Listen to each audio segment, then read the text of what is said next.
naturally motivate other people to want to work their hardest and be their best selves. So I want to thank you for taking time to be here and being a part of our program, and we're going to learn a lot tonight. So I just want to introduce now Kevin Brown, who is the manager of the Youth and Young Adult team. Okay, thank you. Very, very kind introduction, and we certainly appreciate the opportunity to talk about the youth and the young adult program for the city of Evanston.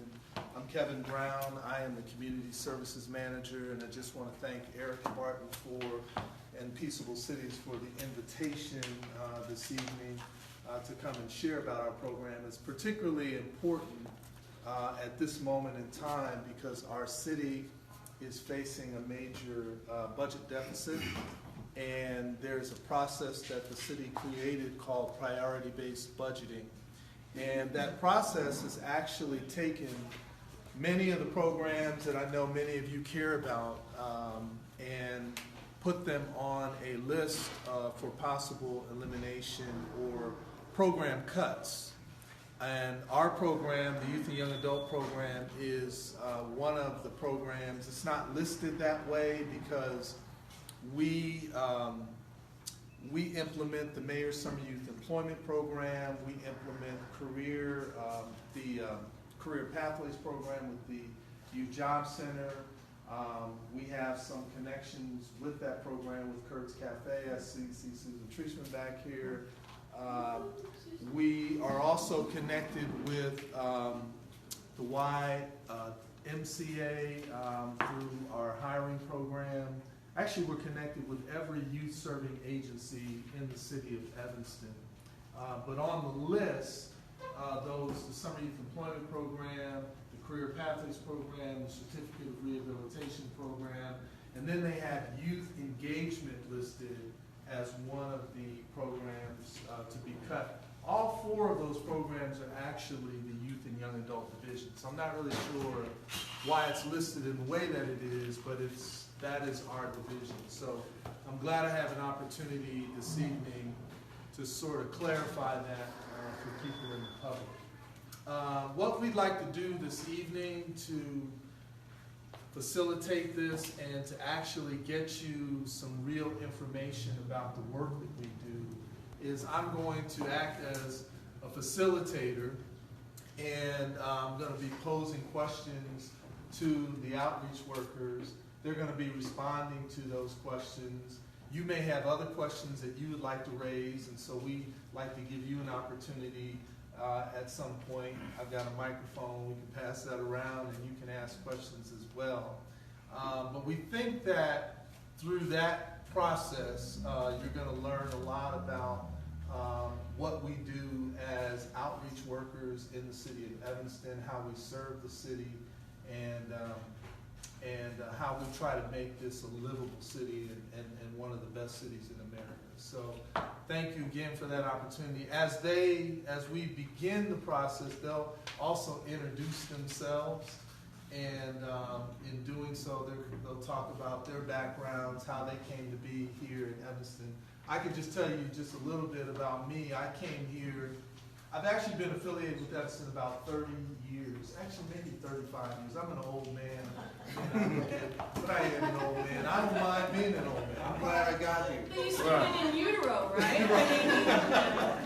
My mom had been in Evanston. Well, I've been here affiliated with our town for about 35 years. I married an Evanstonian who graduated from ETHS. She was a homecoming queen, so I lucked out. That was good for me. But I went to Northwestern University. I came here from Pennsylvania as an 18-year-old. And I graduated in the 80s, and then we moved all over the country. I lived in California, Minnesota, all kinds of contrasting places. And then we came back to Evanston about 7 years ago, and I was fortunate to be hired by a young man named Joe Mccray, who was a deputy city manager. A lot of you may know him. He was a tremendous person, had pity on me and hired me. And we established the Youth and Young Adult Division because of the cries of the community wanting services that were going to serve at-risk young people. And so, so we're here now, and just a couple of facts right before we start. We have a petition that's out to save our program, and on the back of the petition, it lists 10 facts about the program. And one of those facts is that since 2012, our program has served about 6,500 at-risk young people in the city of Evanston. In 2015, we were doing so well with the job program that we won national recognition from the U.S. Conference of Mayors, and were awarded the National Summer Youth Job Challenge. We won that from the U.S. Conference of Mayors. And then in 2012, since 2012, we've actually placed more than 2,900 students in employment opportunities, both summer opportunities as well as full year-round opportunities. So that makes a difference. I don't know if you realize it, but it makes a difference in terms of returning money to the community. So it helps in our economy, but it also helps to keep young people engaged. Yes. A lot of research from the University of Chicago on how a job helps a young person both academically, socially, helps them in terms of their engagement with others. There's tremendous research to show the impacts and the effects of that. Our team is a very well-trained group of people. We've worked with Ceasefire in Chicago in terms of our training. We've worked with the Chicago Jobs Council. We've worked with the Industrial Council of Near West Chicago, National Council for Behavioral Health for mental health first aid training, and job development orientation, working with ex-offenders, many, many different trainings that they have had. And then we've also tried to not be a burden on the city. So this division has actually gone out and raised about $1.5 million in grants from the federal government, from the state government, from local resources, and then we've had private groups like Evanston Own It, who gives us between $12,000 and $15,000 a year to support our summer jobs program. So we think that we are carrying our weight, and we think that we're making a positive contribution. And tonight, I hope that you will get the same sense when you hear their stories. So my first question to our outreach team is actually, what do you find most rewarding about the work that you do, and why do you do this work? So we can start with anyone and kind of go down the list and introduce yourself.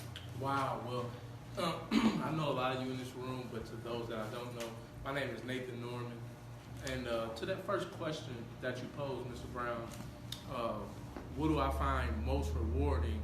I would have to say one of the things I find most rewarding is to see the quality of a person's life increase. To see a young person who was headed in one direction to change that to a positive path. It's been gratifying. I remember when the division was first formed back in 2012, Mr. Brown took a chance on me. he hired me, and he actually hired me as a summer supervisor of the Mayor Summer Youth Employment Program. And at which time we had maybe about 160 jobs, which now, if you're familiar with the MSYAP program that Ms. Davis oversees, that's well over 600 positions. So that's increased significantly. But nevertheless, I was hired as a summer youth employment supervisor, and I never got to fulfill that duty. Me and Mr. Brown would talk every day. They needed some assistance in the office, so I would come in every day, about 30 days. I spoke with Mr. Brown. We would talk. And he came to me and said that it was apparent that I was a person that was connected to the community. I was born and raised here. I told him some of my views and opinions on what would help at-risk youth in Evanston. And Mr. Brown quickly said to me after about a month and a half or so, he said, hey, I have a vacancy in this position, and it seems to me that you're the right person for it. So I was awestruck by that. And I remember seeing on the blotter often young people getting car burglaries or getting in trouble for just, opening up car doors, looking for change or looking for things in vehicles, which resulted in burglaries or auto thefts and so on and so forth. And so now that message has changed significantly, and it's totally transformed to if you're 16 or if you're a teenager in Evanston and you want a job, that we will hire you. And that clearly wasn't what it was when this division was first formed. So that is one of the things that I feel that is gratifying for the work in which I do and which I perform on a daily basis. And was it the second question you posed, was it barriers that I find? Does anyone remember my second question? Oh, and why do I do it? Thank you so much. Thank you so much for this engaged audience. Why do I do what I do? I do what I do because I have been that young person reaching for that car door handle. I do what I do because I have faced similar circumstances in my own life. I do what I do because I've faced adversity and been able to reach, triumph or success for a better term. I do what I do because I believe in reaching back. I believe in a second chance. I believe that individuals can grow and learn from experiences, good or bad, in their life. And outreach has been the vehicle that I've just been fortunate enough to be able to use to be a catalyst of change in young people's life and to affect change and to get them to gravitate towards a more positive direction. So that is one of the reasons why I do what I do.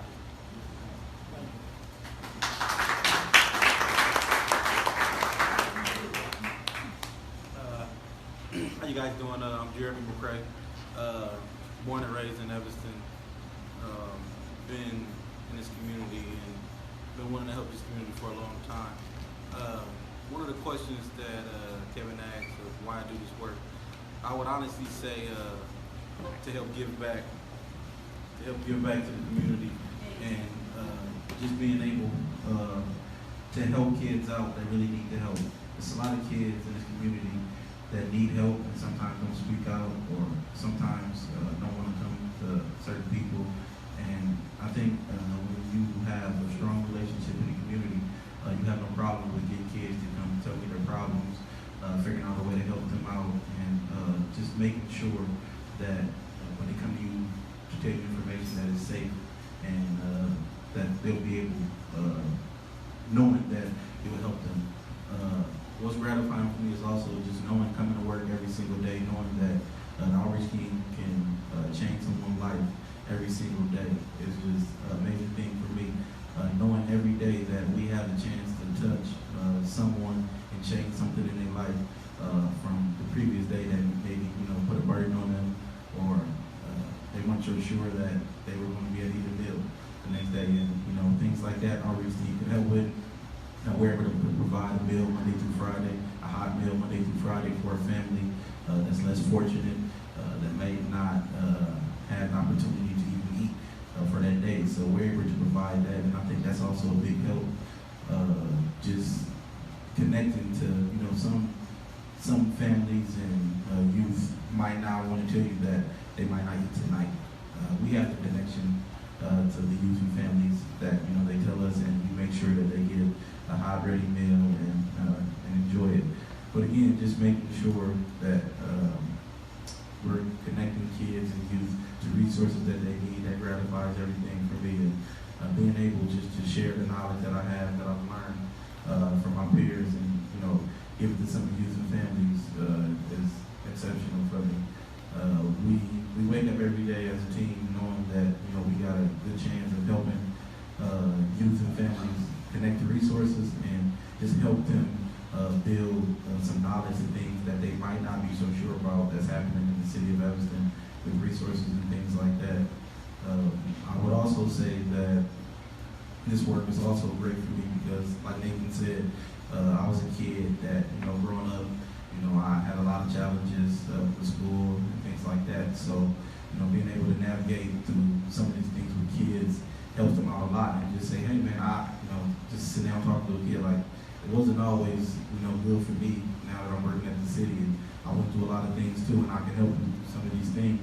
And I can help you get around some of these things, and, you'll be all right. It's always, some up and downs with life.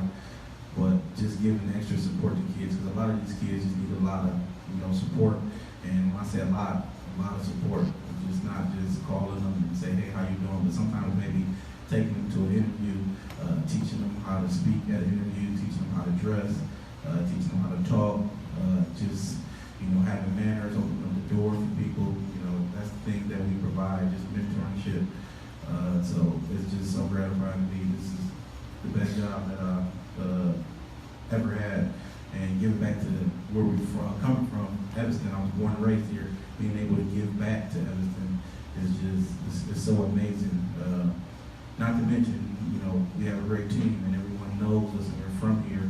So having that extra push, like, we're actually here. You're going to catch us at the same stores that Evanston residents are at. You're going to catch us at, Food for Less. You're going to catch us at the same shoe stores. You're going to catch us at the same barbershops, hair salons.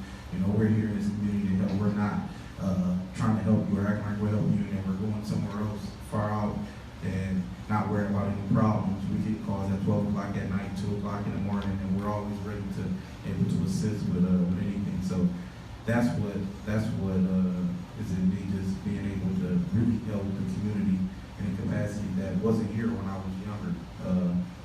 I didn't have anything like this, and I'm probably one of the youngest guys up here, so it wasn't even too long ago that none of these resources were here, and just the leadership of Kevin makes a big difference because we're able to do a lot and help a lot.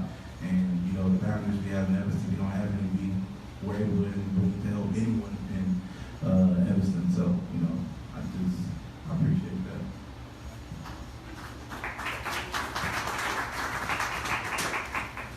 Good evening, everyone. First off, thank you guys for coming. I am Deanna Howlett. I was also born and raised here in Evanston. I'm going to answer the questions in the opposite order. So I'm going to start with the most gratifying part of this job. There are a lot of positive parts about doing outreach and providing wraparound services, but I think if I had to choose one, it would be being able to extend the services and, how should I put it, just being able to, so we all see $1 million talent every single day, but not everybody has the resources to be able to reach their fullest potential. I mean, while we may be able to go home and not worry about where we're going to sleep or where we're going to have to eat or what fight is going to break out at home, a lot of these youth with $1 million talents don't have that privilege, or we don't realize that that's a privilege. So being able to kind of give the seed water so it can grow, that's a very, very gratifying feeling of being able to almost create the leaders, the future leaders for our community, and be able to give them the resources and kind of a leg up for them to reach their fullest potential, for them to be like, hey, this is something I'm interested in, let me go pursue that, for them to be in the right mindset to do so. So I'm probably the youngest person on the team, and likewise, we did not have this program when I was in school. It's something I could have definitely benefited from, as well as a lot of people I know. It's something I don't think I've ever told any of you guys on this team, but I tell everybody else. I'm extremely grateful to be a part of this team because I remember all the stuff that was happening when I was in school, and a lot of that is not happening anymore with people I grew up with. So a lot of the things we read on the news and stuff, those are people I grew up with. So that's something I had to carry with me, and I'm extremely grateful to all these people who, kind of helped dampen, but also helped bring up people who, who would have otherwise may have been in negative situations. So, And also, as me being a current resident of Evanston in the 5th Ward, I get to see the work that we do, you know, in the summer. People not hanging out on the street corners at 1, 2 o'clock in the morning as much, and them actually having an outlet to someone who can actually relate to them. You know, just being a part of this team is honestly, it's I don't know the word for it, but being part of this team is great. And it's great to be on the other side of this now serving my community. So.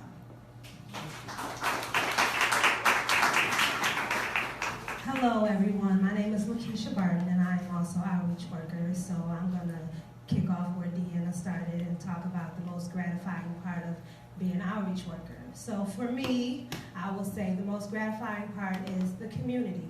And I'm going to say that because the fact that the community trusts us with their lives. They trust us, the children trust us. We've built personal relationships with us. It's very rewarding to be able to have the youth come and talk to us about personal situations and to trust us with their lives. They tell us things that they don't even share with their own parents. They tell us things that they don't share with school personnel.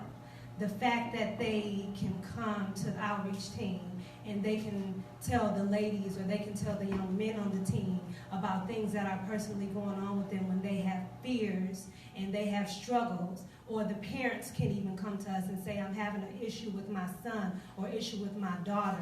That is like very rewarding. The fact that these families can reach out to us and say, I have a background. I need some help here. I need to get my background expunged. These are issues that people in our community don't want other people to know. People are ashamed. They don't want to share that. They don't want people to know their business. The fact that people can come to us as a group and say, these are my personal feelings, and we feel safe sharing it with you.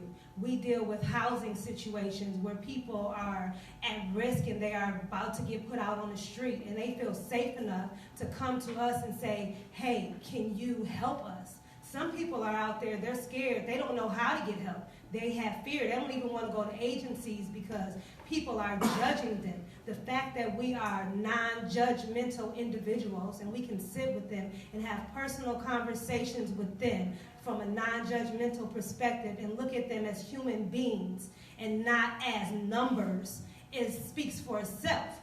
You can't just walk into any building and be looked at as an individual in this community. You can walk into a building and they're looking at you, oh, take a number, have a seat. You're number one, you're number two. Wait until it's time for you to be, for a caseworker to see you.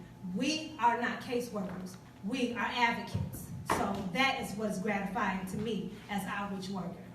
I love the youth in the community. I've been working with them for so many years. So I think that our whole program, all the services we provide, the Mary Summer Youth Employment Program, you should see the youth's faces when they get their first checks for the Mayor Summer Youth Employment Program. They're waiting at lunch like, oh my God, Miss Keisha, you got my check? You got my check? I can't wait to go to Buffalo Joe's. Like, they're waiting to spend that check. Some of them are waiting to provide for their families. Like my mother, like I know she's struggling. I just want to be able to give her these few dollars to be able to help out because my mom works so hard that I'm never able to do anything from her. These are gratifying services that we're able to provide. You know, the fact that they're even thinking about eliminating this program and these services for our community, this is devastating. When we're talking about gratifying services, the work we do is gratifying itself. Being here is gratifying. Being able to share our stories and talk about what it means to us, we're saving lives. That is what's gratifying to me.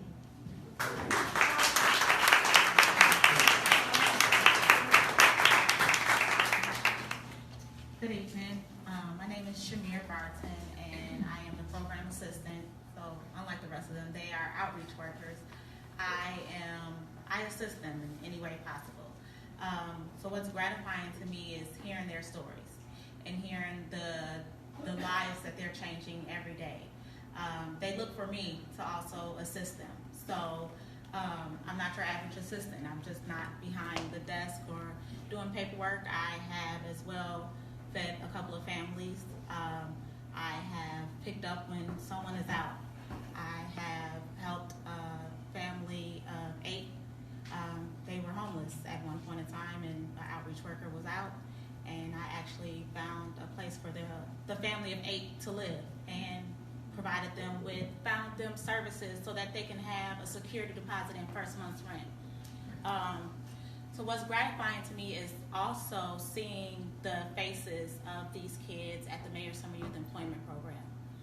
That is one thing that I assist Porschia Davis with, and actually being at this job fair and seeing these kids' faces, how excited they are, knowing that they'll have a job this summer and not hanging on the streets or hanging on the corner and not having anything to look forward to the next day, it's gratifying to me.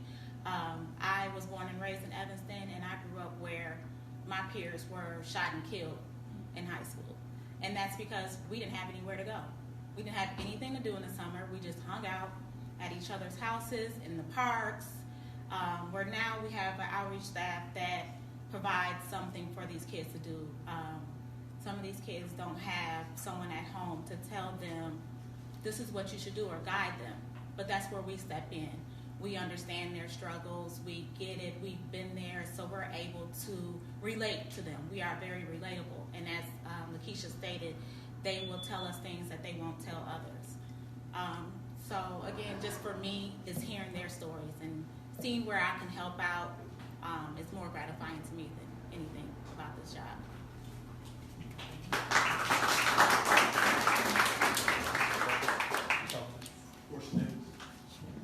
Hello, everyone. My name is Porschia Davis, and I am the program coordinator for the Mayor's Summer Youth, for the Youth and Young Adult Division, and I manage the Mayor's Summer Youth and Employment Program. Like Deanna, I'm going to start from the opposite and start with the last question, which is the most gratifying. The most gratifying, I don't want to repeat, I echo their sentiments. But one of the most things that I really enjoy is really the educational component of all of our programs.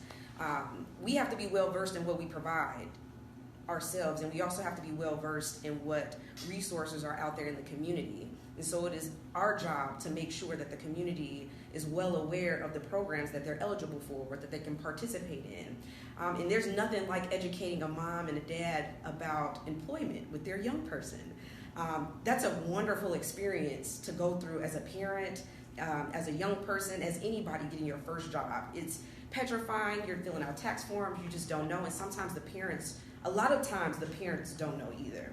And I find it very rewarding to be able to have candid conversations with families about finances, about conversations and communications within your home, about kids' safety, about housing, everything. You have to have these conversations because if anything is off, especially academic or housing, that also is going to affect employment.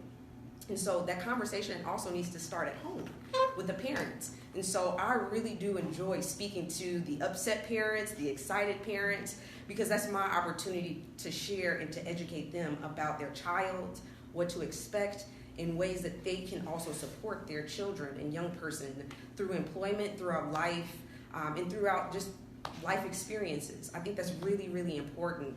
And a good component that we have together is just being able to effectively communicate with individuals, being able to really have candid conversations that we can speak to with families. You know, this is the city of Evanston, and we're not the school district. And so lots of families and young people, they're young, they're coming through employment programs, and so they're equating it to education, and they're very different. And so to me, I really enjoy those conversations with families because then they gain their own power back. You're empowering your kids, you're empowering the families. It gains confidence. They're getting confidence. They're learning life skills very early on that they can carry on for the rest of their lives. And so being able to talk to mom and dad about the importance of work ethic, and the things that they need to be able to support their children, I find rewarding, and they do too. All parents want to be the absolute best parent that they can possibly be. So it'll behoove me not to provide them with the resources for them so that they can support their families. And so that is what's most gratifying for me amongst all the things that they've shared. Why I do what I do, because I love my team. I love Evanston. I was not fortunate enough to be born here, but I am fortunate enough to work here with wonderful people who grew up here, who know the community very well, and their experiences have been able to aid me with my job and my effectiveness and my ability to communicate and connect with people. So the trust that the community has with the outreach workers, it helps our entire, it helps all of our programs. It helps entirely with our communications and connections and even our partnerships. We have partnerships with every single youth agency within the city of Evanston. And we also have partnerships with all businesses for the most part, because they also help us with employing young people and young adults. That's critical, being able to have those relationships and again, have those candid conversations about some of their needs. You know, employers are residents of Evanston as well, so they have needs that are unique. And if we are aware of their needs, especially in terms of employment, that not only helps us, but that helps the greater community. And now we have a forum in a space where not only our clients that we're able to support can communicate with us, but also businesses and also residents. They feel comfortable and confident and trust us to be able to discuss things that may be uncomfortable for them.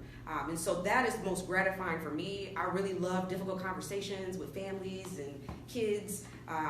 You know, it's a tricky thing to reveal personal things about yourself or obstacles or barriers that you may have and entrust that into strangers.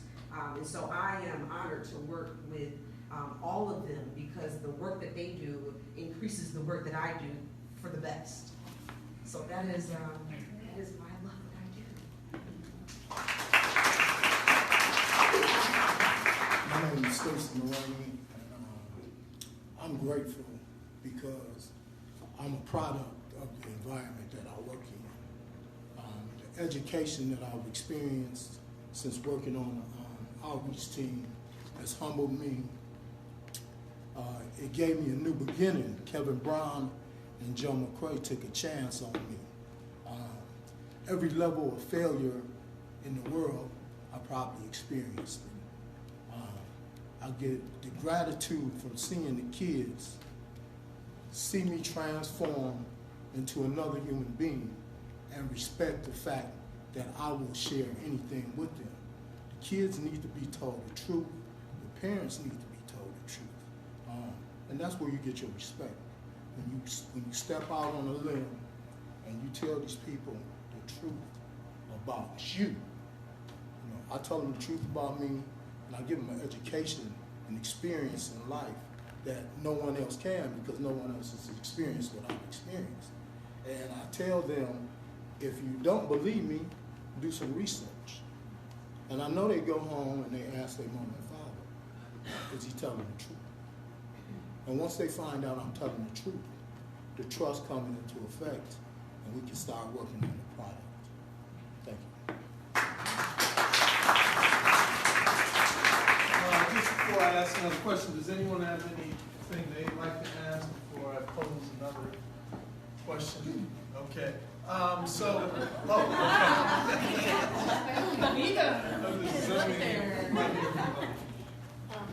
Do you have benefits in your job? Dental, health?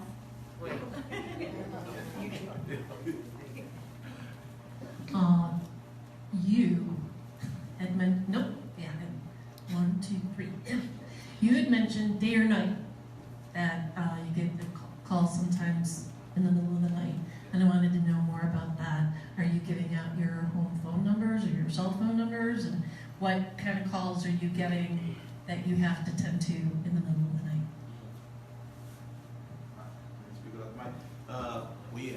Most of our clients probably have every contact information on them, from email to cell phone to social media to everything. So they pretty much have all our contact information. We share that. You know, we build a relationship with each client to show them that we are there for them. And sometimes the client might need us at 1 o'clock in the morning.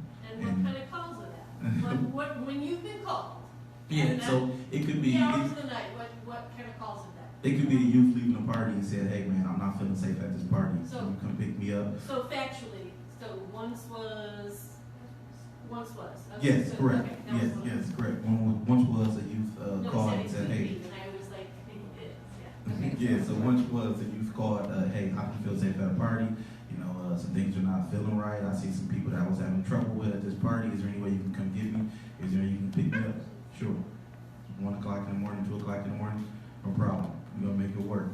It could be from a youth having trouble at home with his family, and we have a relationship with the mother or the dad, and they was like, hey, can you stop by here and have a conversation with this youth? You know, maybe they're, not having best night and some things are going on. Stop by, make it right, and, make things work. So, hello again, I'm Nathan Norman. So, factual, another call that I've received, my experience as an outreach worker was an individual was murdered whom we had case managed, and that was a call we received that he had been slain, and so it varies. It varies from things like that to sometimes you get a call at 9:30 when you're around the dinner table and it's an excited client saying, "Hey, I got that job today." So it's not always detrimental. It's not always detrimental, but sometimes it's gratifying. Yeah. It's not always all Sometimes bad. it's- Yeah. yeah. And so sometimes it's things like that. Cool. So I just wanted to show you the scale. Good. I just wanted to use an example of a mother dropping her son off. Eat the mic, eat the mic. A mother dropping her son off at my doorstep at 2 o'clock in the morning. He suffers from some mental health issues, and I seem to be able to assist him in controlling it. And I just got the phone call, and she said, "Your son is at the door." And I was like, "What?" "Your son is at the door, open the door." And she dropped him off, and she pulled off. And when I spoke to him, he said he couldn't identify with how she was conducting herself with him. And he spent the night, like he was my son. And that's the relationship that we have with the community, that we gather their trust. And I think that's most important, is the trust. Can you talk to me or talk to the audience a little bit more about what you find most sort of challenging in navigating agencies, navigating the structure of government? Can you just sort of give people a sense of some of the activity that you're involved in? Well, a challenge in this line of work, one of the most challenges that I see, and I say this with all respect, is ignorance. And I say that because a lot of individuals, Evanston prides itself, I should start there, and say, they have a wealth of resources, which we do, but it's a lot of individuals that do not know how to attach themselves to those resources. And that's where this division has been very, very instrumental in helping individuals connect to those resources and be able to benefit from them. So that's been one of the most challenges. Now, secondly, working in the city of Evanston, a lady last night kind of shed some light on this issue. She was talking about the Holly Park Mansion and so on and so forth. But so what I find interesting is that some of the youth in the 5th Ward, 8th Ward, some of our young people, they don't even know that Evanston has a street named Isabella. They don't understand that Simpson runs all the way down to the lake. And so that is a challenge for me. That is a barrier for me when individuals haven't even stepped outside of their ward. When they don't understand that they have a prestigious campus down there that they could one day possibly go to. That is challenging. When we work with individuals who rate the divvy bikes higher than they do youth engagement, that's a challenge for me. I understand. I said ignorance when I first started to speak, because when we have individuals who are not central to the real issues in Evanston, that's a challenge, because some of us know that we live side by side, but we live in two totally different Evanstons, if the truth be told. A young man was speaking earlier, it was Mr. Mccray spoke on about, individuals seeing us in shopping malls, hair salons, or the grocery stores, and I think that's important because, I don't get me wrong, I'm with my family, I'm shopping, and sometimes I have to put my hood on because everybody's talking about, hey, did my son get a job? Or, can you call Porschia for me? Mr. Norman, I need your help with something. And humble me, understanding that this comes with the territory that, this is the path that I've chosen, and this is the path that I love. I'm resourceful and I'm helpful to that person, like this brother spoke on about answering the phone at night.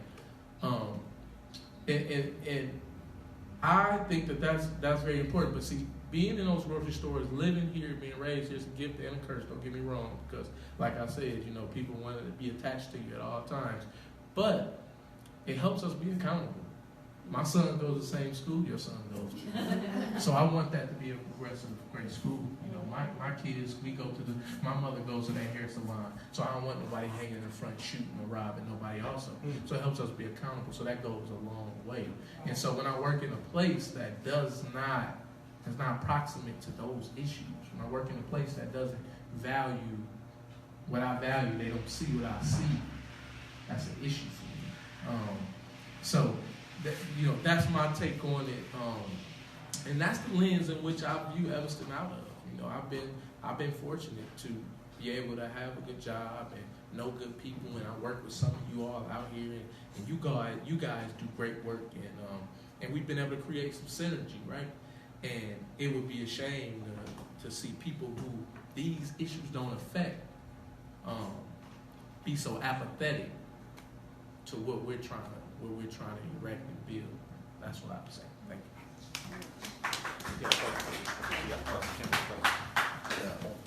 I don't even know. Okay.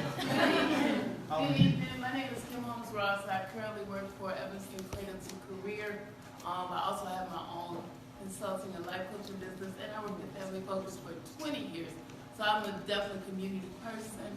Some of those panelists were my students at Family Focus, so I'm sitting back here like the proud mama to see them go full circle and come back into the community. But what I wanted to speak to was not only are they a link to their clients, to resources, but they are available for resources to be a link to the community, which they have for me. Any event that we've had from teen parents to teenagers to families, I've always been able to call Mr. Brown and his team to come out, get the word out. So it's not always about crisis, but it is about being available and letting the community know what's out there. And again, letting those resources come to them, because they are always so gracious and have always come. And I don't think it's just me and the people I work for, but I know Family Focus, they're very connected to, and just, many of the agencies. So people need to get the word out and need people to come to events and need people to know about events. These are the go-to guys. Thank you. I appreciate it.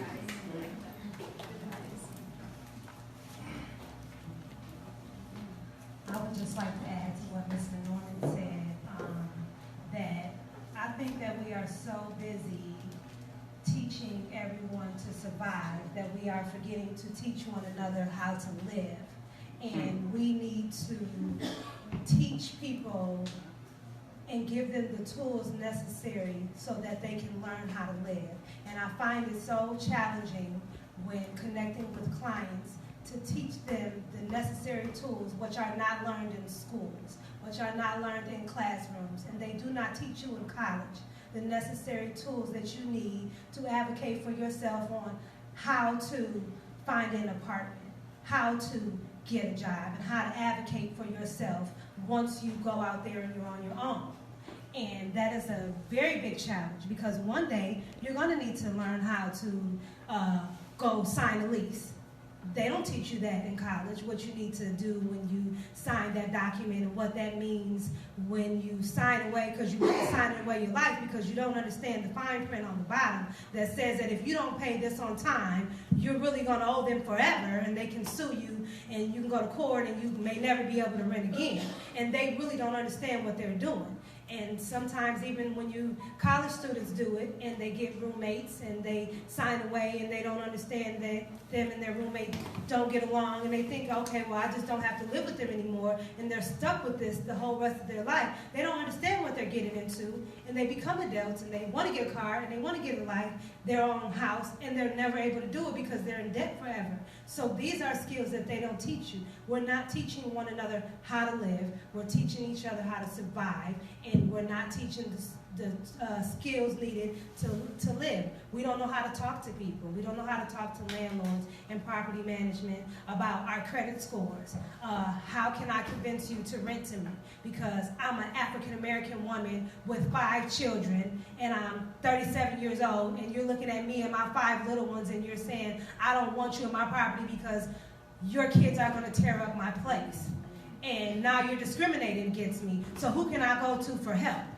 You don't know. And you went to pay 5 people $35 for application fees when really they've already decided that they don't want to rent to you because you have 5 children. And so what? You have a good job. They're looking at your 5 little kids that are going to tear up their place, and they don't care how much of a security deposit you put up. So I think that the challenges is we're not teaching people the tools that they need to be able to live and get by, to be people. We're just teaching everybody how to survive on a day-to-day basis, and nobody gets to enjoy this thing called life like the rich people do. Hey.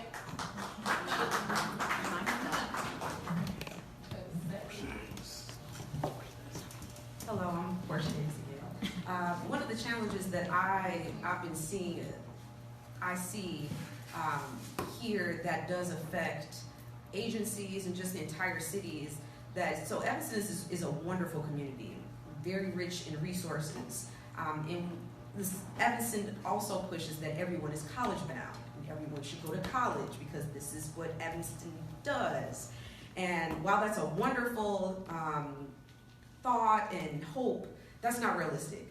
Everybody is not college bound, and whether they're not interested or not, everyone isn't college bound. And so when you have kids and families who hear over and over and over that your kids, you have to go to college,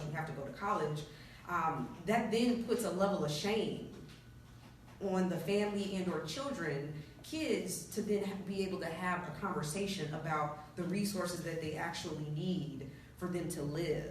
And so we see a lot of kids are going away to school or saying that they're going away to school, and they're not. And we're seeing them return, and or they're not leaving. And so they're not being truthful entirely about their situation because of the culture and the message that is sent here from grammar school that you're college bound. We're preparing you for college. But we know that everybody is not going to college. And so now we have a population of young people and adults who don't have adequate education that is attached with employment. And so we're seeing them return. We're seeing the cycle. That is very frustrating on the back end for us, and I know it has to be frustrating for the residents here in Evanston because people don't know their resources, or people are ashamed because they've been put in a track to do one thing and weren't privy enough to know about the resources that are at their high school for them to take advantage of in the trades, for them to make a livable wage. Or if they're not performing at a 3.0 GPA, they're not even offered or have the option to participate in these trade classes that can put them on a track for a livable wage, for a career. So that's very frustrating when we have resources in the community because of the lack of knowledge, ignorance, and or the culture here. Everyone isn't able to tap into it because they've been trained and conditioned to think one way. And so it's kind of hard to break through that as an adult. Kids are ambitious, people are ambitious, and so we want to be as ambitious with them, but we also want to be realistic as well. And so it does make for difficult conversations to be had, and then we do see where young people get frustrated because they find out, I could have did this in high school, this was in my school, I could have did this, And so then you have to deal with that. They're upset now. Families are upset, and families feel that if these resources were here, why wasn't this shared with us? Why weren't we privy to this? So that is, I think that's a frustrating that I see, especially on the employment side, because I do try to have conversations with kids to expose them to things that they have opportunities to get into here, and they don't have to go away to college, and that's not a bad thing. And I have conversations with them all the time about how much money I'm paying back in student loans compared to some of my counterparts who did not, and they're in the trades, and they're doing wonderful. That is okay. That is a wonderful thing to do. And I'm stuck paying student loans probably for the rest of my life. But that's, that goes into, finances also. That goes into the economy here, the economics here within the community. So that piece to me is the most frustrating because it's layered. It's an onion, so it's layer by layer, and it affects everything. Okay, thank you. I did want to give the audience a sense, because sometimes people think that outreach workers just sort of hang out and just kind of talk to people and make people feel better. But I wanted to start with Nathan, just to, and then others can chime in, but just to give me a sense, or give the audience a sense of the mechanics of the work. Like, how does a person come to you? Like, what do you do? Is there a process that you go through? Process. So it's always case by case. So there's never really any, technically a formal process, but there is. So it's intriguing too. And I say that because I often test individuals to see if they're truly ready, right? I always tell them I don't want to waste their time. I don't want to waste my time. So I really like to deal with people that are ready. And then some people, they actually need a little nudge they're ready, but they need a little nudge to actually get over some of the hiccups that they have, as far as maybe old hangout habits, smoking weed, different things like that. Everybody wants a job, but nobody wants to do a clean drop, right? So for outreach staff, when I was trained and I come across individuals, I always ask them, how is it that you think that I could be of service to you? Because I could look at you and think, oh, maybe this person is hungry, or maybe this person needs new shoes. But that may not typically be what the problem is. People will say, I really don't have a problem stably housed, but I really would like, employment, or I am employed, but I like to find a better job, or so on and so forth. So I always like to allow them that seat at the table where they can let me know what's going on with them, and then we build from there. Outreach staff meet with individuals, and we do what's called a formal intake. Which is totally confidential, and we inform the person at that time, the client, I should say, at that time, that this intake process is totally confidential, and we ask for some of their personal information, from a range of age, date, birth, to all the way up into if you have HIV or not. It's a plethora of questions that we ask that person. And then we also do, we also use what we call is, which I like to refer to as outreach IQ. And that's kind of gauging if a person is truly ready to leave the conditions or environment in which they say are holding them back, right? So what I often do is I'll meet with a person 2-3 times just to see if they'll keep the meeting. I'll test individuals like that just to see if they're truly ready to move away from what they've said. And once those boxes have been checked, I begin to let them know a little bit about myself, and then, let them know some of the things I may have experienced that are similar to what they're going through. And then from that point on, me and the person, we start to build. And again, I say case by case, because some people come willing and ready first meeting. You gotta move quick with those type of people.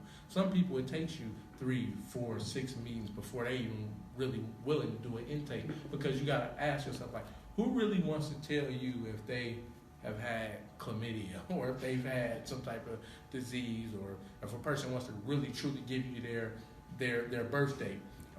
And for that specific reason, we have outpost office offices throughout the city. We have one at Mason Park. We used to have one house in Fleetwood, and we're working on another one. Because some people come to the Civic Center and they see me with this City of Evanston shirt, and they try to figure out, is this a badge or is it a city logo?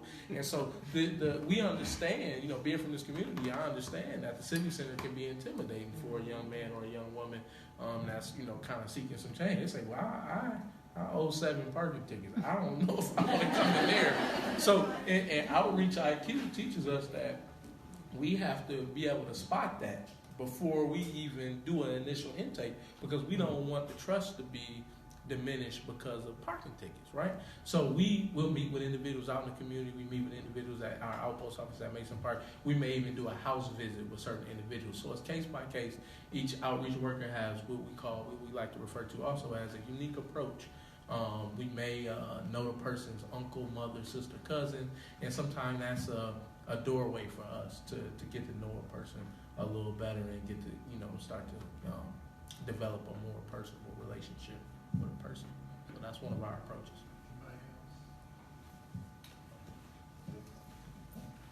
So after our assessment, sometimes I experience letting my heart getting away in my common sense, and feel sorry for the candidate, for the client, and extend a chance that he really doesn't deserve.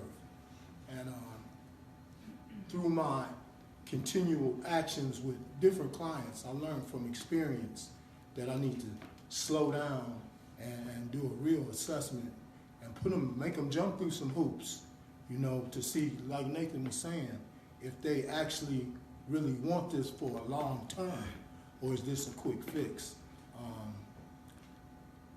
And it's rewarding when you do succeed, especially with the high-risk clients. So, thank you. Question? Oh. Somebody was, I have a question. So I was just wondering, I heard you say that there's outposts that people can come to, but how do you actually go out and recruit the youth? Like, do you go out and connect with the families, or? Absolutely. 80% of our outreach workers' job is to be out in the field. And that's why Mr. Brown referred to, some people might see you hanging out. And I think that, so with offering them a seat at the table, I think it's important to go into a person's element, right? So we meet, I've met with people a group of young individuals who are on the corner on their porch smoking weed. As Ms. Keisha stated earlier, I don't judge anyone. I mean, I understand that this is your environment and this is what you that you immersed in this right now at this point. But me as an outreach worker, I'm thinking about ways to get you, to bring you out of this, to bring you to a level of consciousness where you understand that smoking weed all day, you be high for 30 minutes, but is it really productive? After this, you're going to eat so much, you're going to go to sleep on the couch, and then you asking me in the same breath, can I help you get a job? And so I help educate individuals. Well, how can I help you get a job and you can't pass the drop? So you got to help me. So we begin a dialogue. So then now I'm waking a person up, and now they're getting conscious, seeing things that they need to fix about themselves so that they can be in position to then be successful. So everybody sees, you know, the position they in, then they see success, and they think it's just that straight arrow. But then they don't know it's a lot of zigzags and turns and curves in that. And my job as an outreach worker, well, I used to be an outreach worker, I'm assistant program coordinator now, thanks to Mr. Brown. But my position as an outreach worker is to really, really help you navigate that, and also help you foresee, to bring those things to the fore that, hey, it might not be easy, but it's going to be rewarding at the end. So then we're starting to help individuals understand that, you know, even though you're doing this right now, I'm trying to get you to be conscious of your better self. You know what I'm saying? So we have no problems. Home visits, we're out in the community, if you're at the barbershop, wherever, so on and so forth. In fact, sometimes we have specific areas that we target where we know it's a hangout spot, a hot spot. We go into those areas to actually recruit individuals to help them seek out change. So yeah, so that's very true. There are also some. There are also some technical things, which is why Shamir is here, because there are some technical things that a lot of times people think, and I get the question all the time. I've gotten the question with some police officers, how do you know you're making a difference? How do you measure what you do? And actually there are ways to measure the things that we do. And we do have an individual who actually helps us with that. So Shamir, you can kind of tell them a little bit what you do. Well, first what I was going to say is to piggyback off of what Nathan stated to answer your question. The outreach team does go out and approach the community, but with our success, we've also been approached by other resources, school districts. What I've experienced with just being on this team for 2 years is that a lot of these agencies or school districts, years ago, they may not have wanted us to help them, but then they have seen how successful the team has become, and then they have turned around and reached back out to us and asked us for help where they are not able to assist these kids. So a lot of times we do come across that where we wanted to help and we were denied that access, and then they see how successful they are, so then they do ask for us to come back out as well. So a lot of times it's from people referring them to us and saying, hey, Miss Keisha went and did this and that for me. You can go and ask her and she'll help you, So that is a lot of ways where we get a lot of our clients as well. But what I do outside of assisting the outreach staff is every month I ask them to provide me with their stats, what they've done for the month, how many youth, or sometimes we step outside the youth, should I say. We give round services to families. So it may be someone that's outside of the age of 26 services. And I put it together so that we have a yearly report where anyone that does ask those types of questions, we do have it available to know what we're serving and know what it is that we're doing, to know how we are helping the community. What is it that we're doing helping the community, from violence intervention to what agencies, substance abuse. A lot of people don't know that if you have substance abuse issues, we do have agencies that we can take you to. We do resumes. So I may, at a time, Nathan may come to me and say, hey, I need a resume done. So we have had times where we have to do a resume or provide interview prep. So I may do some questions and things like that. They also do relocation for families that may be involved in any violence here and they no longer feel safe at home. We have that record of how many families we've actually relocated that are now successful wherever they chose to move to. We keep track of where we refer them, our clients to. If those resources that we refer them to don't work, we keep referring them, or we actually go out and get the resources for them. So that is one of the main things that I also do as well. Yes? I'd like to know, at what age does the youth start and the young adult stop? Should I say that there isn't an age? So 14 to 26 is our age. But again, that is what our program, that's what we go towards. But again, we run into situations that we may run into a teenager who is having a really bad situation at home. And it may be because their parents are alcoholics or on drugs. And that's where we may step in, and if they have built that relationship with the family to say, hey, we can take you to this resource to get you help, and if that's going to help the teens to succeed, then they also become a client of ours as well. And do you ever interact with law enforcement on the behalf of your clients or relationship you have with your clients? So I can give that to more so the outreach staff that they can probably give you more details on that. So to answer your question, Steve, we do. We receive referrals from law enforcement via 311 or sometimes from the direct contact with officers. We have one here. In fact, me and this officer here, we're starting, we're in the beginning stages of putting the foundation together for a father's support group. This will be geared towards fathers in Evanston to help them get information regarding child support, how they can seek relief for that, job information, just somewhere they can come and kind of vent and You know, talk about their baby mamas. Nah, I'm just playing.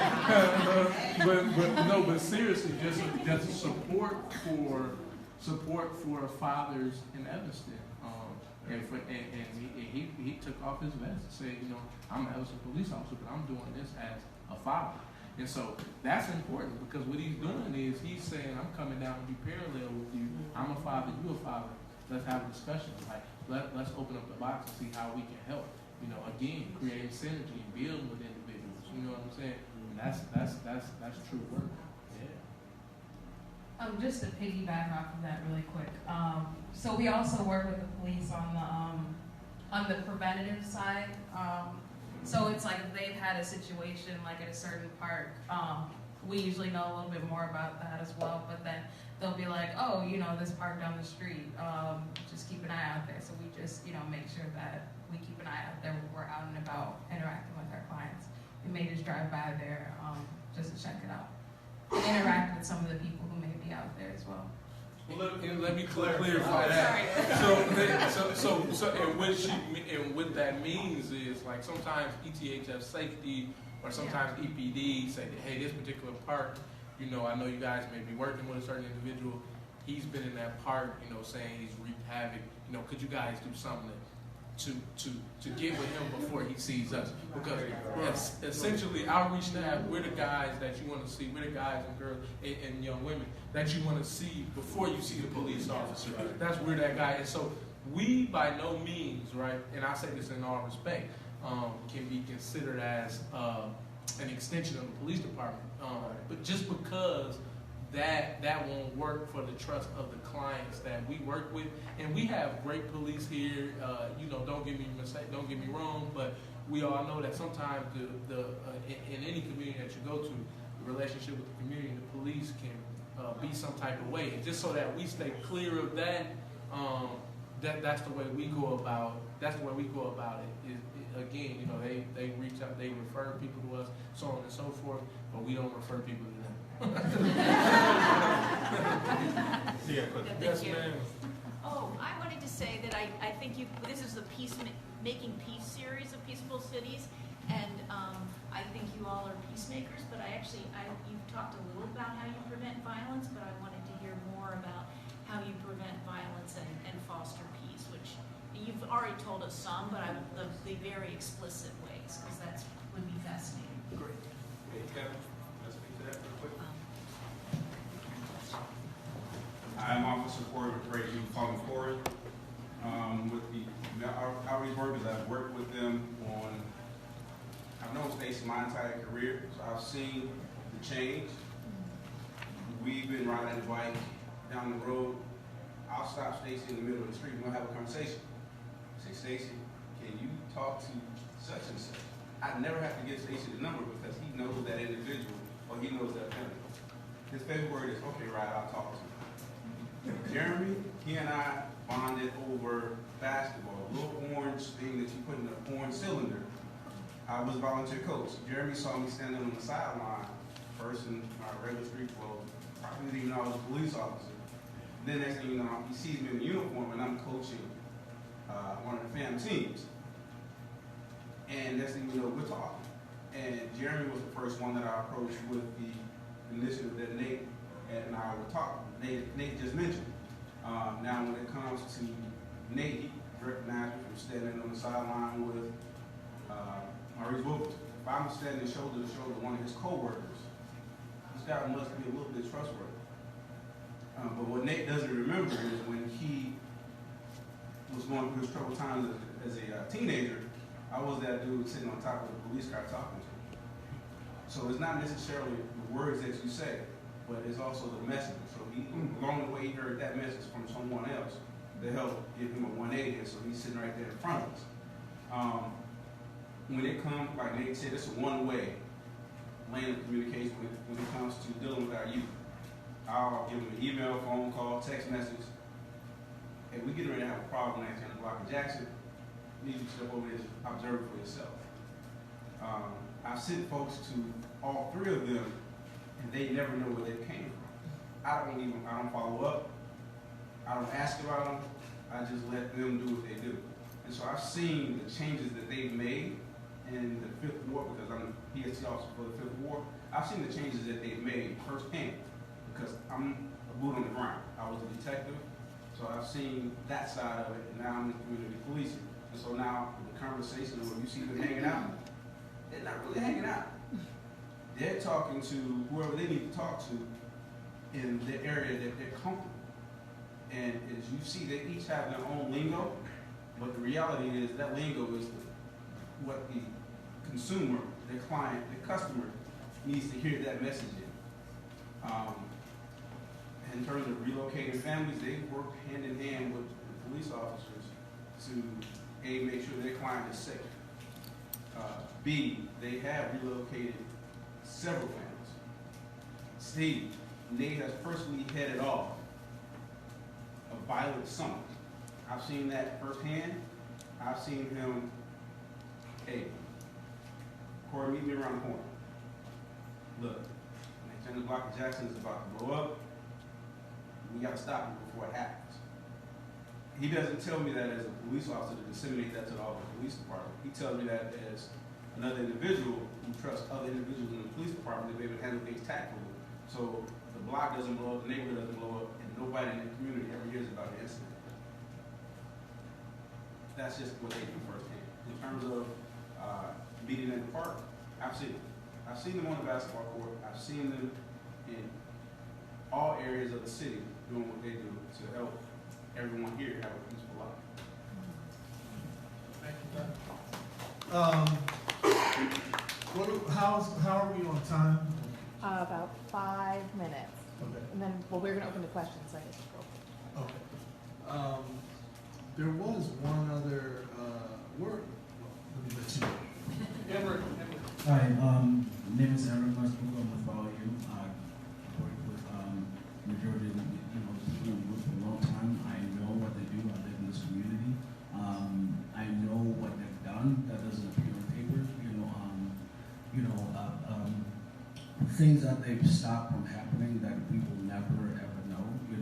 As somebody that was here when this sort of partnership, between YU and the city and everybody else happened, we had a lot of kids that were dying in Evanston, and those are all black boys, with an exception of maybe 1 or 2 people. So if you want to look at what has changed, you don't even need to go and take the data apart. You just look at that at the levels of violence in the community, and how those have significantly decreased. My question is, to you guys, I've got a couple of questions. I'm sorry, I know we have 5 minutes. How do you guys take care of yourselves? With the level of stories, bearing to somebody's pain on the level that you guys are doing, where do you get your support? And how do you, get the support? I can answer part of that. I'll let them answer how they are. I have arranged for the team to actually, the city has paid for psychologists, and so because there is a lot of sort of post-traumatic stress that comes with this work if you do it continuously like we do, and so we've met as a group and sort of done some group stuff together, and then I always encourage everyone to take advantage of the great benefits that we have in the city of Evanston. So we do get vacation and we do have sick leave, and I encourage people to not deny themselves. One of the people who's not very good at it is Porschia Davis. Trying to get on her case. I was on her case. I'm like, if you're sick, stay home, please. Don't come to work. But we do have some formal things that are necessary. For as many of you, some of you here are practitioners, and you can't do this work continuously and not have some outlet of expression. Anybody else have any things that you want to share with me? What I will say is that sometimes I have utilized my team for myself in order to, I may have an issue at home with my own son, and being the fact that they may be in school, I may cry on one of their shoulders, and they will step in as far as being an outreach staff and take care of that situation. So a lot of times I think that we may find ourselves utilizing our own team in order to get through some of our own stress in our own daily lives. Emmerich, I saw you mouth something to me. I guess you want to hear me say something. Oh, well, I would say, you know, Emmerich, and I'm gonna be honest with you. It's like it's just me and you, right? I've faced some significant challenges in my life, and I say that with no reservations. I mean, seriously. So for me, some of the stuff that I see, I mean, you know, I lost my cousin. He was murdered in Evanston. So that was very, very personal for me, even in the work that I do, and to see him lose his life. It's like it almost like test you, like, dang, like you just great outreach work, why you couldn't save him? You know, just so many things feed at you. I mean, just in all honesty, again, you know. But I've been through so many things in my young life that sometimes it just feels like this ain't no pressure to me. You know what I'm saying? Not to say that was definitely pressure, but certain things come and they arise, and I'm able to deal with them better than most because I faced so much adversity. So it's made me so strong, so to speak. But sometimes, you know, still and yet, those things get the best of you subconsciously. You don't even understand, so you need to kind of spew them out. And I lean on team members. Mr. Brown is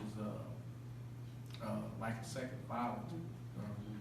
X that out. No, but he's like a second father, but seriously. So I mean, he's really good. He has a background in ministry, so he's really good at kind of like helping you get through things. And so he's someone that I can confide in, and speak to, and just kind of let things out. And then and lastly, like you can attest to this. I'm married, man. So my wife is taking care of me. So I say I be at her. We talk, 2-3 in the morning sometimes. So she's my outreach worker, my person. So those are ways for me. But a lot of which is like a lot of things they ain't really no pressure to me because I've endured a lot. So it takes a lot to really give. Thank you. Yep. Yes, sir. Yeah, I have a statement and a question. First of all, I'd like to applaud all of you for what you do.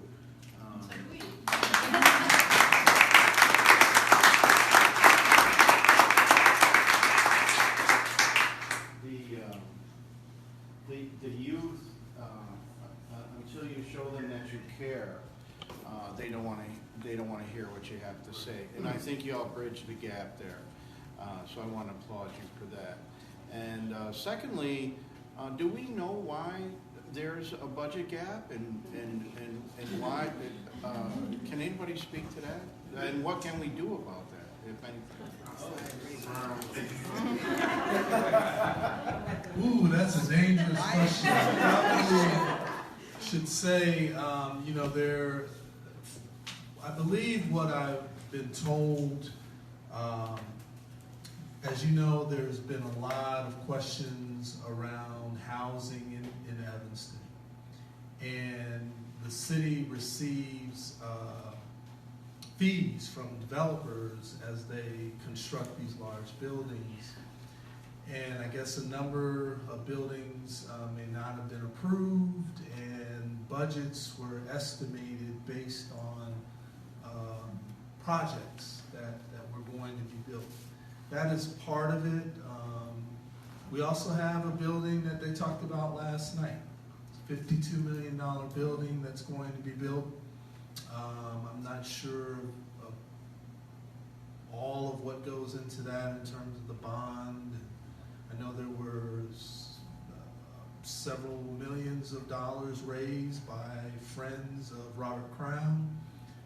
But obviously that's not going to pay for a $52 million building, so that has something to do with it. And then I guess our city manager would probably say maybe there were other revenues that didn't come in from liquor taxes or other kinds of tax that we benefit from in terms of retail sales, because we lost certain retailers. But I think that's why it's important for the community to engage with their alder people, to ask that question, to try to solicit answers. It's not for me to say, I'm just a community services manager, doing my very best to serve the community. Yes, ma'am. I can give you one stat on that. It's probably 8 or 10 years ago now. It was discovered that the Evanston police and fire pensions had been woefully underfunded. Whoever the accountant was at that point had actually been figuring retirement costs on a standard retire at 65 chart. Policemen and firemen start in their 20s and they retire in their early 50s, which means they've got a whole lot more years of pension coming to them, assuming that they live to collect the pension. But there was suddenly this big hole in the city budget that nobody had known was there because the accountant hadn't bothered to check. Here's your answer. Can I say one quick thing? So, you know, you've heard all of these people, these amazing people speak, and I just want to tell you that I have talked to quite a number of them one-on-one and heard their personal stories, not just their work stories and what they do, and I really encourage you to read them. I've interviewed Emmerich and Lachisa and Nathan and Jermey today, and I'm hoping to talk to Stacey, and the things that they've gone through in their lives and the way that they have endured things like Nathan said and overcome unbelievable obstacles to now do what they do is so inspiring. And you can read their stories. I have a Facebook page and a website called Dear Evanston, and I put them, you have to scroll really far to get them on the Facebook page, but on my website you can read them and find out more about how incredible they really are. Thank you. Oh, and I interviewed Kevin too. I wanted to add to what Nina had to say. You guys, has anybody not heard of Dear Evanston here before? Well, good, now you have. So that's her labor of love, and I think it's worthwhile, and she is working hard at telling stories that are not going to be featured in mainstream media and sharing those widely. On that note, while she is doing that, I have 2 blogs that I'd like to offer to anybody here who has something in their gut and they're interested in saying, in expressing. And one is called Evanston Line, and the other one's called Ms. Dempster Street. When people ask me where I'm from, I go, Dempster Street. And so at any rate, I'm around, and I'd love to get your guys' cards, and I can send you some information about my 2 blogs in case you'd like to express something first person. And I also wanted to mention this. I come from communications, as does Nina, and while this priority survey is coming out, it's to put their finger on the pulse of the community, and we know the community would want to support everything that you are doing. What needs to happen is bridging the gap between what you guys are doing and making sure everybody's on board. And the people I hang out with would want that supported, and you continuing to do talks like this and talking to Nina and blogging and getting explicit with some of your stories. You know, I dare somebody to say, well, yeah, I think we should cut funding on a staff that has to take calls in the middle of the night because someone got murdered or somebody needs to be removed from their house. So that's why I was challenging you a little bit. Not what it could be, what is it? Because that is going to make impact on everybody else. And they know you're doing the work, but to tell the stories explicitly, it's going to hit people hard. Where in the places that they are concerned about. and I wanted to mention, I was in 18 years ago, I was part of the Summer Youth Employment Project. I was an employer, and I worked on something called Art Skills 2000, and I had 20 kids from Evanston working with me, making pictures. Okay, you've heard of it? Okay. So, just today, so I'm a Rotarian, so I was just at Pizza Fest, and I got some tickets for one of my kids, who 18 years ago, I helped coach in photography, who now her kids are doing photography. So it's just really, you put something out there, and you don't know where it's going. You put a seed out there, like a dandelion, and sometimes it takes root. And so Kimon is the mom now, and her kids are now the age she was when I met her. So I'm feeling like a grandma. And her kids didn't quite understand that, and Kimon thought it was hysterical. But it's really gratifying to have done that work 18 years ago and still be in touch with some of the kids and who have really good memories of that time, and who poke me on Facebook every so often or like something and make sure that they're present. So I can speak to how nice it is and how useful it is for Kimon 18 years ago to have gotten to know me and then reinitiated conversation with me, and I'm glad to support her. Thank you. I did want to add two things before we stop. I hesitated when I was going back to the police officer to court to answer his, or to have him ask a question. The question was, because I'm 55 now, and sometimes my memory I just forget stuff. I don't know where it's happening. But anyway, okay. It's the end of the day. Anyway, the question had to do with peace initiatives. We have a tremendous peace initiative coming this summer called the Kingian Nonviolence Institute. It's for 14 through 18-year-olds. And it's an initiative that we are launching for the first time with the Addie Wyatt Center for Nonviolence Training in partnership with them. They actually trained our entire staff in Kingian nonviolence principles. Kingian nonviolence is named after Martin Luther King Jr., and he had the 6 principles of nonviolence.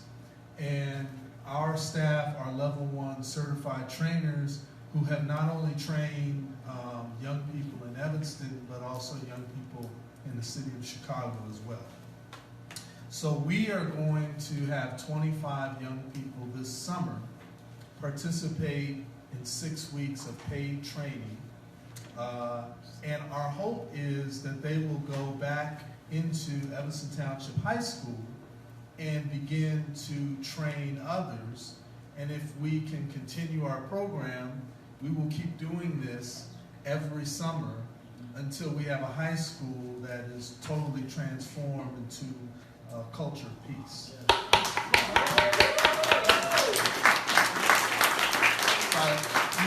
We appreciate your support. The second thing I wanted to just add, and I would be remiss in saying this, when I was hired in 2012 to start this division, one of the individuals that I have to give just a tremendous amount of credit to, in addition, I mentioned Joe Mccray, but it was Mayor Elizabeth Tisdall, who stood behind this program, who made sure we had the resources we needed, who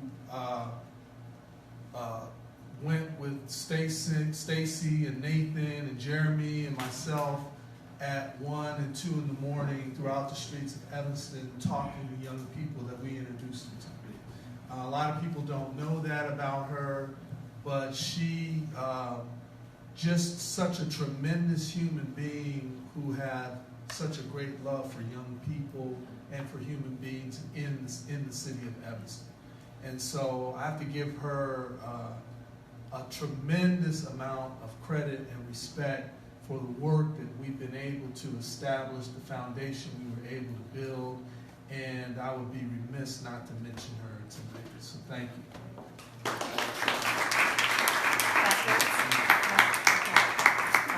I feel like we could do this for another maybe hour and hear more stories. But I want to just thank you, Kevin. Thank you for being here. Thank you to the team for being here and taking time out of your busy schedules to do this and come talk to us.